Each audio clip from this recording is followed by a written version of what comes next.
বাঙালির হাজার বছরের ইতিহাস, ঐতিহ্য ও সংস্কৃতির সঙ্গে মিশে আছে পিঠা উৎসব। আর শীত এলেই দেশে পিঠা পুলি বানানোর ধুম পড়ে যায়।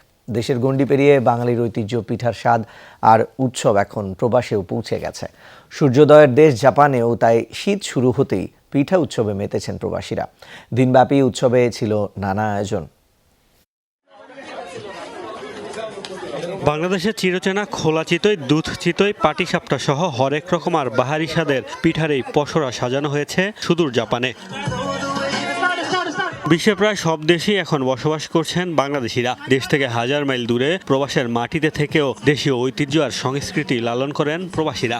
তারই অংশ হিসেবে জাপানের চিবা এলাকায় বাংলাদেশ কমিউনিটির উদ্যোগে আয়োজন করা হয় পিঠা উৎসব।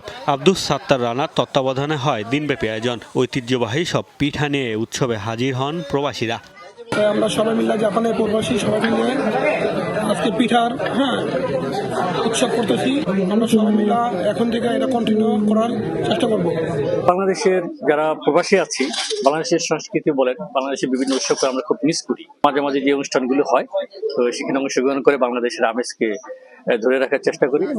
উৎসবে ছিল আরও নানা আয়োজন। নারী, শিশু ও পুরুষদের জন্য ছিল নানা মজার খেলাও। বর্ণিল সাংস্কৃতিক অনুষ্ঠানও আয়োজন করা হয় উৎসবে। আমরা চাই আরো ভবিষ্যতে সবাই একত্রিত হয়ে এবং বড় বড় আরো অনুষ্ঠান করা যায়। সবার জন্য একটা গোল্ডেন অপরচুনিটি, এরকম একটা উৎসবে অংশগ্রহণ করে সবার সাথে মত বিনিময় করা। প্রবাসী বাংলাদেশিরা ছাড়া জাপান, মিশর ও পাকিস্তানের নাগরিকরাও অংশ নেন পিঠা উৎসবে।